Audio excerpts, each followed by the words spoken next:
श्रीराम समर्थ श्रीराम। शुका सारिके पूर्ण वैराग्य जाचे, वशिष्ठा परी ज्ञान योगेश्वराचे।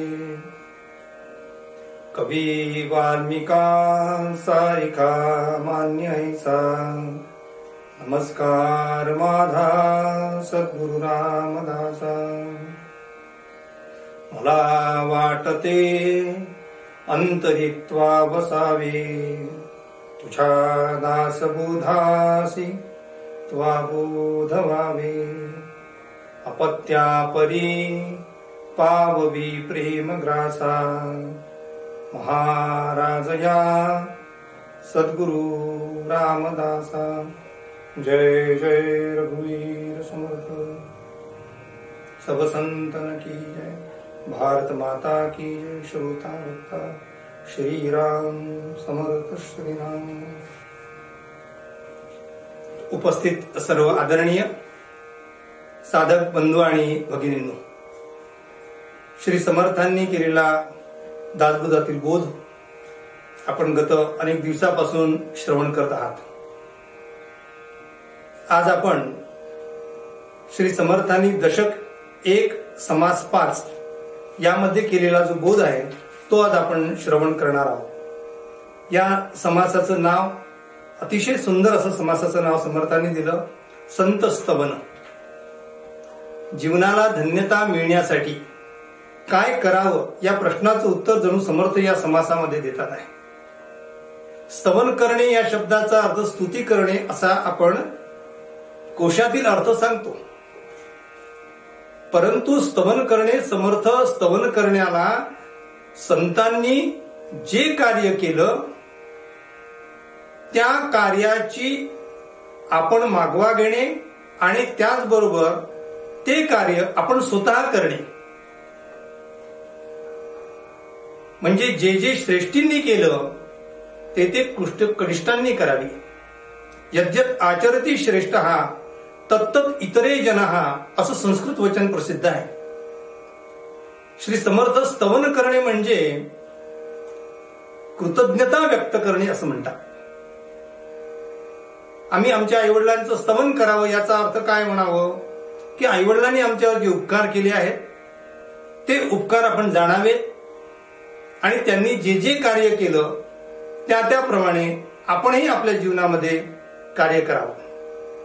म्हणून समर्थांनी या संपूर्ण समासांमध्ये अर्थात स्तवनाच्या 10 समासांमध्ये पहिल्यांदा स्तवन समर्थांनी श्री गणेशाचं केलं, नंतर शारदेचं केलं, नंतर समर्थांनी सद्गुरूचं स्तवन केलं, आता समर्थ संतांचं स्तवन करतात। हे स्तवन करता करता समर्थ शेवटी येतात आहे नरदेह स्तवनापर्यंत। म्हणजे आपल्याला परमेश्वराने हा नरदेह दिलेला आहे, त्यामुळेच आम्हाला हा सगळा आध्यात्मिक प्रपंच आपल्याला करता येतो, म्हणून या नरदेहाचं सुद्धा स्तवन केलेलं आहे। आपल्याला माहित आहे हा देह म्हणजे एक साधन आहे, या साधनाच्या माध्यमातून आपल्याला साध्यापर्यंत पोहोचायचं आहे। कारण साधन हे शरीर जरी असलं तर साध्य हे भगवंत आहे, म्हणून हे साधन आहे म्हणून आपण तिथपर्यंत जाऊ शकतो। म्हणून या नरदेहाचंही समर्थांनी स्तवन केलं, परंतु आज आपल्याला या नरदेहामध्ये नेमकं काय करावं असं ज्या लोकांनी आम्हाला सांगितलं, ज्या सत्पुरुषांनी सांगितलं, त्या सत्पुरुषांची कृतज्ञता या समासामध्ये समर्थांनी अतिशय सुंदर शब्दात मांडली आहे। त्याचा विचार आज आपण थोडा करणार आहोत। समर्थांनी लिहिलेले नेमके शब्द मी वाचतो, कृपया त्याकडे लक्ष केंद्रित करावं। श्रीराम समर्थ श्रीराम। आता वंदीन सज्जन, जे परमार्थाचे अधिष्ठान, जयचेनी गुह्य ज्ञान प्रगटे जनी श्रीराम। जे वस्तू परम दुर्लभ, जे वस्तू परम दुर्लभ, जयेचा अलभ्य लाभ, तेची होये सुलभ संत संगे करुणी श्रीराम. जय जय रघुवीर समर्थ. अगदी सोप्या शब्दात समर्थ इथे सांगतात आहे. आता वंदिन संत सज्जन. समर्थांनी सज्जनांना संत म्हटलंय कारण ज्या सज्जनांमध्ये संतत्व आहे ते सद्गुणच जगाचं कल्याण करणारे आहे. अन्यथा ज्यांच्यामध्ये संतत्व नाही असे जगाचं नुकसान करणारे जन्माला येत असतात. म्हणून समर्थ इथे म्हणतात, आता मी हा जो परमार्थ मार्ग मी प्रशस्त मला झालेला दिसतो आहे तो कोणामुळे. समर्थ म्हणतात, जे परमार्थाचे अधिष्ठान. अधिष्ठान या शब्दाचा अर्थ आधारभूत असलेली जागा, ज्याच्या आधाराने आम्ही उभं राहतो. अधिष्ठान काय आहे, त्याचा पाया काय आहे. तर समर्थ म्हणतात आहे या सगळ्या परमार्थाचा पाया संत आहेत. कारण हे संत जर नसते तर परमार्थ जन्मालाच आला नसता. भगवंत तो होताच, पण भगवंत यांनी सगुण रूप धारण केलं आणि त्या सगुण रूपातून या परमार्थाचा प्रपंच संतांनी केला. जयेचेनी गुह्य ज्ञान प्रगटे जनी. कुठलं गुह्य ज्ञान आहे, असं कुठलं ज्ञान आहे हो की जे आता तुमच्या पुस्तकांमध्ये मिळत नाही. आजच्या नवीन असलेल्या युगामधले जे तरुण मुलं आहेत त्या मुलांना जर काही प्रश्न विचारला तर ते त्यांच्या मोबाईलमध्ये असलेल्या सगळ्या त्या ऍप उघडतात आणि त्याच्यातून तुम्हाला उत्तर सांगतात. सगळे पुस्तकं त्याच्यावर उपलब्ध आहे. आता ज्ञान डोक्यात ठेवण्याची गरज नाही असं म्हणतात ते. आम्ही लहानपणी जो श्लोक शिकलो होतो तो श्लोक पुन्हा आठवतो. पुस्तकस्था तुया विद्या परहस्तगतम धनम कार्यकाले समुत्पन्ने नसा विद्या न तद्धनम. आमची गुरुजी आम्हाला शिकवत होते की पुस्तकात असलेली विद्या आणि दुसऱ्याच्या खिशात गेलेले पैसे हे कार्याच्या वेळी कधी उपयोगी पडत नाही. म्हणून दुसऱ्याच्या खिशातले पैसे म्हणजे आपले पैसे दुसऱ्याच्या खिशात ठेवण्यापेक्षा आपल्याच त्या कन्वर्टीला ठेवले पाहिजे. आणि ज्ञान हे पुस्तकात ठेवण्यापेक्षा आपल्या डोक्यात ठेवलं पाहिजे असं म्हणत होते. आता नवीन मुलं म्हणतात की ते पुस्तकात आता मोबाईलमध्येच आमचं जो ज्ञान आहे, तुम्हाला सांगा काय पाहिजे तर. पण समर्थ इथे म्हणतात आहे की जयेचेनी गुह्य ज्ञान प्रगटे जनी. संतांच्या मुळे जे गुह्य ज्ञान आहे जे तुमच्या कुठल्याही ऍपमध्ये मिळणार नाही, कुठेही तुम्हाला उपलब्ध सापडणार नाही, जे ग्रंथांमध्ये सुद्धा सापडणार नाही, ते गुह्य ज्ञान संतांनी आम्हाला दिलेलं आहे. कुठलं ज्ञान आहे, आम्ही त्याला एका शब्दात सांगायचं झालं तर त्याला ब्रह्मज्ञान असा शब्द वापरू. मग ब्रह्मज्ञान म्हणजे काय, तर याचं सुद्धा वर्णन चारी वेदांनी, षडशास्त्रांनी आणि 18 पुराणांनी जे गुह्य ज्ञान सांगितलंय ते 4 शब्दात सांगितलेलं आहे. 5वा शब्दच नाही. आणि त्या 4 शब्दांना आम्ही महावाक्य असं म्हणतो. मग ते 4 महावाक्य आठवा. पहिलं महावाक्य कोणतं आहे की अहम ब्रह्मास्मी. दुसरं महावाक्य आहे तत्वमसी. तिसरं महावाक्य आहे प्रज्ञानाम ब्रह्म. आणि चौथं वाक्य आहे सर्विदम खल्विदम ब्रह्म. या सगळ्या महावाक्यांचा विचार करता हे गुह्य ज्ञान मीच परमेश्वर रूप आहे हे प्रत्यक्ष अनुभवाच्या पातळीवर संतांखेरीज जगाच्या पाठीवर कोणीही सांगितलेलं नाही. म्हणून संत हे अध्यात्मातील सायंटिस्ट आहेत. त्यांनी प्रयोग केले आणि त्या प्रयोगांती ते सिद्ध केलेलं आहे. आणि ते सिद्ध केल्यामुळे आम्ही त्यांच्यावर विश्वास ठेवला पाहिजे. आता एवढ्या महान अशा कोरोनाच्या या महामारीमध्ये जी लस विज्ञानाने शोधून काढली, त्या विज्ञानाने निर्माण केलेल्या त्या लसीला आम्ही त्या वैज्ञानिकांवर विश्वास ठेवून आम्ही लस टोचून घेतली की नाही. तुम्ही म्हटलं का की मला काही प्रचितीला आले का, मी काही त्याचा प्रयोगशाळेत मी जाऊन प्रयोग केला का, नाही. मी त्यांच्यावर विश्वास ठेवला आणि त्यामुळे आम्ही रोगमुक्त झालो. त्याप्रमाणे संतांनी अध्यात्माच्या बाबतीत त्यांनी स्वतः प्रयोग केले आणि प्रयोगांती ब्रह्मज्ञान त्यांनी प्रगट केलेलं आहे. म्हणून संतांवर विश्वास ठेवावा आणि त्यांनी सांगितलेल्या मार्गाचं आचरण करावं. समर्थ म्हणतात आहे, म्हणून जे वस्तू परम दुर्लभ जयेचेचा अलभ्य लाभ तेची होय सुलभ संत संगे करुणी श्रीराम. काही करू नका.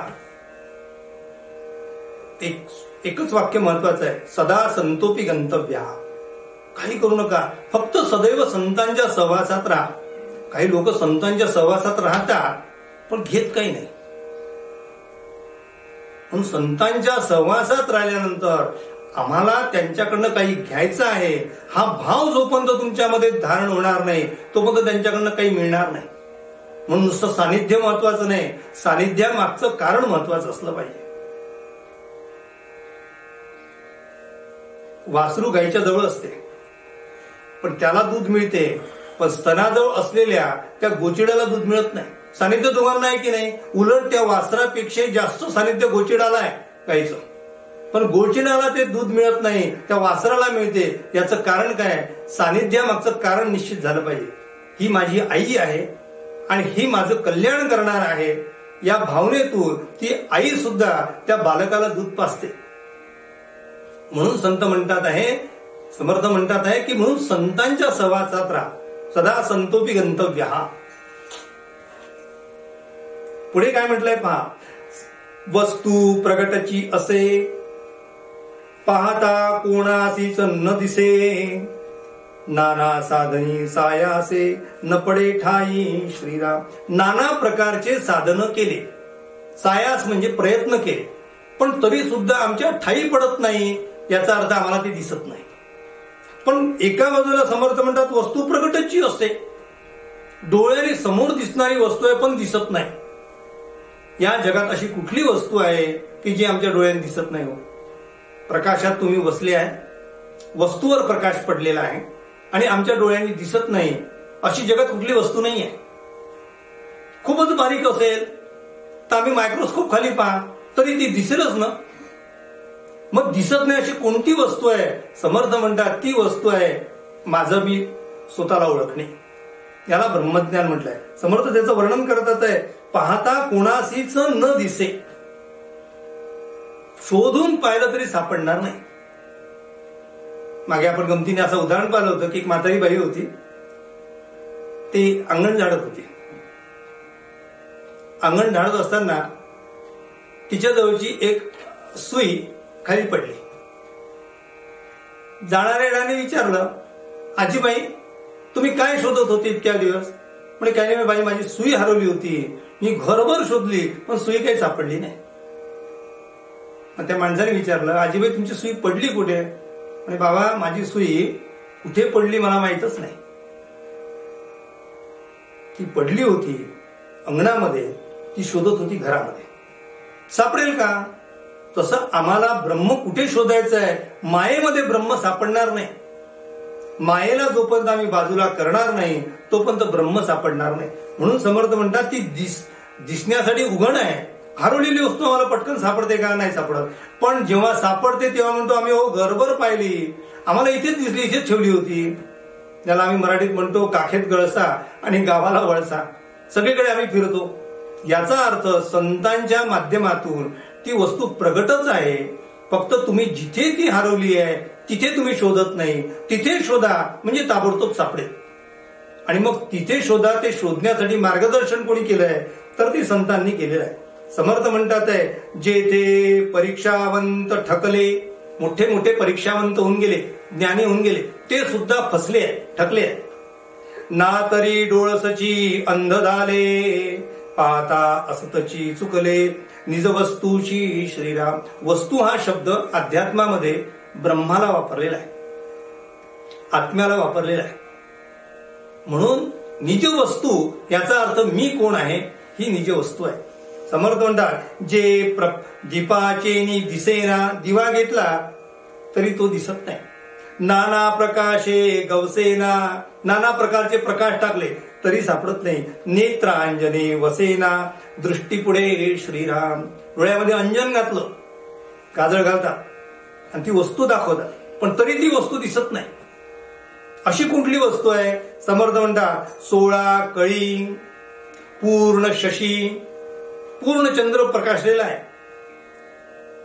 दाखवू शकेना वस्तूशी, तीव्र आदित्य कळा राशी, तोही दाखविना श्रीराम. आकाशामध्ये आदित्य प्रकाशलेला आहे, सूर्य प्रकाशलेला आहे, पण त्याही प्रकाशामध्ये दिसत नाही.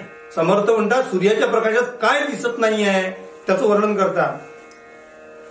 जया सूर्याचेनी प्रकाशे, पूर्ण तंतू तेही दिसे, नाना सूक्ष्म पदार्थ भासे, अणुरेणू दिग श्रीराम. अणुरेणू सुद्धा सूर्याच्या किरणात दिसतात. ते म्हणतात आहे चिरले वाळाग्र तेही प्रकाशे, केसाचे 2 भाग केले, म्हणजे केसाचे अग्र कापला आणि त्याचे 2 भाग केले. एका केसाचे असे उभे नाही, असे उभे भाग केले, आणि त्याचे असं फडकलेले जे तो केस आहे हे सुद्धा प्रकाशाच्या दृष्टीने साह्याने आपल्याला दृष्टीला ते दिसते, परंतु ब्रह्म दिसत नाही. आमची मुक्ताबाई म्हणते ब्रह्म दिसे उघडे, जगामध्ये ब्रह्म दिसे उघडे. आता संतांना ते उघड दिसते आणि आमचे उघडे डोळे असून सुद्धा आम्हाला दिसत नाही. म्हणून समर्थ म्हणतात चिरले वाळाग्र तेही प्रकाशी, परी तो दाखवून वस्तूशी, ते दयाचेनी साधकासी, प्राप्त होय श्रीराम. परंतु या साधकाला संतांच्या संगतीने ज्या वस्तू दिसत नाही त्या सुद्धा दिसू शकतात. तुम्हाला माहिती आहे की सूर्याचा जर कवडसा आमच्या घरात पडला असेल तर त्या कवडस्यामध्ये बारीक बारीक अणुरेणू असे बारीक बारीक असे धुळीचे कण दिसतात. त्या धुळीच्या कणांचे 6 जर भाग केले, ते विज्ञानाने सिद्ध केलंय, त्याचे जर 6 भाग केले तर 6वा भाग जो आहे त्याला अणु असं म्हटलेलं आहे. तो अणु इतका बारीक आहे की जो अणु आम्हाला तुमच्या मायक्रोस्कोप मध्ये सुद्धा सापडत नाही, दिसत नाही. मग समर्थ म्हणतात ती वस्तू आम्हाला पाहता येते विज्ञानाच्या सामर्थ्याने, परंतु निज वस्तू आम्हाला प्रकाशात दिसत नाही. कुठल्याही मायक्रोस्कोप खाली ब्रह्म दिसत नाही. याचं कारण काय? ते अत्यंत गुह्य ज्ञान आहे, ते संतांशिवाय दिसणार नाही. जेथे आक्षेप आटले, जेथे प्रयत्न प्रस्तावले, जेथे तर्क मंदावले, तार्किक निज वस्तूशी श्रीराम. वळे विवेकाची वेगडी, पडे शब्दाची बोबडी, तेथे मनाची तातडी, कामा नाही श्रीराम. जो बोलकेपणे विशेष, सहस्त्रमुखांचा जो शेष, तोही शिणला निशेष, निज वस्तूशी श्रीराम. वस्तून संगे श्रीराम. वस्तूला पाहण्यासाठी ज्या ज्या लोकांनी प्रयत्न केले ते सगळे थकलेले आहे. त्याची यादी समर्थ इथे देतात आहे. ते म्हणतात विवेकाने आम्ही विचार केला तर काय होईल? अहो विवेकाची सुद्धा बोबडी वळलेली आहे. तर्क करून सुद्धा आम्हाला ब्रह्म कळत नाही. याचं कारण काय? तो तर्कातीत आहे. आम्ही कल्पना करून ब्रह्माचे विचार केला तर तो कल्पनातीत आहे. आम्ही आकाराचा विचार केला तर तो निर्विकारी आहे. म्हणून समर्थ म्हणतात आहे जो बोलकळेपणे विशेष, सहस्त्रमुखाचा जो शेष. एका नागाला सहस्त्र असे मुख आहे. आपण म्हणतो ना म्हणजे शेषासारखं वर्णन कोणी करू शकत नाही. जिथे शेषवाणी शिणली, जिथे वेदवाणी शिणली, असं ब्रह्माचं वर्णन आहे. तोही शिणला निशेष, वस्तून संगावे. त्या वस्तूला सांगू शकत नाही. वेदे प्रकाशले सर्वही. आजपर्यंत आपल्याला माहित आहे वेद या शब्दाचा अर्थच विद म्हणजे ज्ञान, आणि जे ज्ञान आम्हाला प्राप्त होते असे 4 महान ग्रंथ म्हणून वेद. म्हणून चतुर्वेद आपण शब्द वापरतो. ऋग्वेद, सामवेद, अथर्ववेद आणि यजुर्वेद. ऋग्वेद, यजुर्वेद, सामवेद आणि अथर्ववेद या 4ही वेदांमध्ये वेदांनी सुद्धा नेती नेती असा शब्द वापरलाय. नेती म्हणजे यापेक्षा मी जास्त काही सांगू शकत नाही, परंतु पूर्ण वर्णन करू शकत नाही. इतकं मला माहिती आहे, इतकं माहिती आहे, याच्या पलीकडे माहित नाही. त्याप्रमाणे इथे म्हणतात वेदे प्रकाशले सर्वही, वेद विरहित सर्व काही, तो वदे कोणासही दाखवू सकेना श्रीराम. तेही वस्तू संत संगे स्वानुभवे कळू लागे. त्याचा महिमा वचनी संगे ऐसा कवणू श्रीराम. विचित्र कळागे मायेची परी ओळखीन संगावे वस्तूशी. मायातीत अनंताची संत सोय सांगाती श्रीराम. संत सोय सांगाती. संत सोय, सोय म्हणजे कल्याण. संतांच्या संगतीला राहूनच आमचं कल्याण होते. आणि म्हणून या निज वस्तूला मायेच्या मधून काढून आमच्या हातात ते लोण्याचा गोळा देण्याचं काम संतांनी केलं. दुधामध्ये लोणी आहे की नाही? हो आहे. तुम्ही मला सांगा की दह्यामध्ये लोणी आहे की नाही? आहे. पण ते लोणी आम्हाला काढता येते का? नाही काढता येत. त्यासाठी रवी वापरावं लागते. त्याच्यासाठी तो एक्सपर्ट वापरावा लागतो. तो बरोबर त्यातला लोण्याचा गोळा काढून तुमच्या हातात ठेवतो. तशा प्रकारे या मायेला चारही बाजूने संतांनी घुसळलेलं आहे, त्याचं मंथन केलेलं आहे. आणि त्या मंथनातून ते लोणी म्हणजे परब्रह्म रूपी लोणी आमच्या हातात ठेवलेलं आहे. म्हणून संतांची संगती धरा, मायेला बाजूला ठेवा. संत तुकारामांचं वचन सांगतो आणि थांबतो. संत तुकारामांचा प्रसिद्ध अभंग आहे. कुठला अभंग आहे? की संतांच्या शरण जर केलं तर आम्हाला आमच्या जीवनातील सगळे संकट दूर होतात, जीवन आनंदी होते आणि जीवन कृतार्थ होते. नुसतं आनंदी होणे आणि सगळे संकट दूर होणे एवढ्यासाठी नाही आहे, तर जीवन कृतार्थ होणे त्यासाठी संतांचा संग आहे. म्हणून तुकाराम महाराजांचं प्रसिद्ध वचन आहे, आधी संताला शरण जा. संत तुकाराम महाराज म्हणतात, संत चरण रज लागता सहज वासनेची बीज जळूनी जाय. मग राम नामे उपजे आवडी सुख घडोघडी वाढो लागे. कंठी प्रेम दाटे नयनी नीर लोटे हृदयी प्रगटे राम रूप. तुका म्हणे साधन सुलभ गोमटे परी उपतिष्ठे पूर्व पुण्ये. म्हणून हे सगळं संतांचा सहवास, नामाची गुढी, भगवत भक्तीची इच्छा हे पूर्व पुण्याशिवाय मिळू शकत नाही. आपण सर्वजण ऐकत आहात, ही पूर्व पुण्याई आहे आणि म्हणून ती पूर्व पुण्याई आपण कामी लावावी आणि आपला जीवन कृतार्थ करावा. राहिलेला भाग आपण उद्याच्या निरूपणात पाहूया. आपल्या सर्वांच्या हृदयस्थ असलेल्या परमेश्वराला विनम्र अभिवादन करतो आणि आजची निरूपण सेवा श्री समर्थ चरणी समर्पित करतो. उपासनेला दृढ चालवावे, भूदेव संतासी सदा नमावे. सत्कर्म योगे वय घालवावे, सर्वामुखी मंगल बोलवावे. जय जय रघुवीर समर्थ, सब संतन की जय. भारत माता की जय. श्रोता वक्ता श्रीराम समर्थ श्रीराम.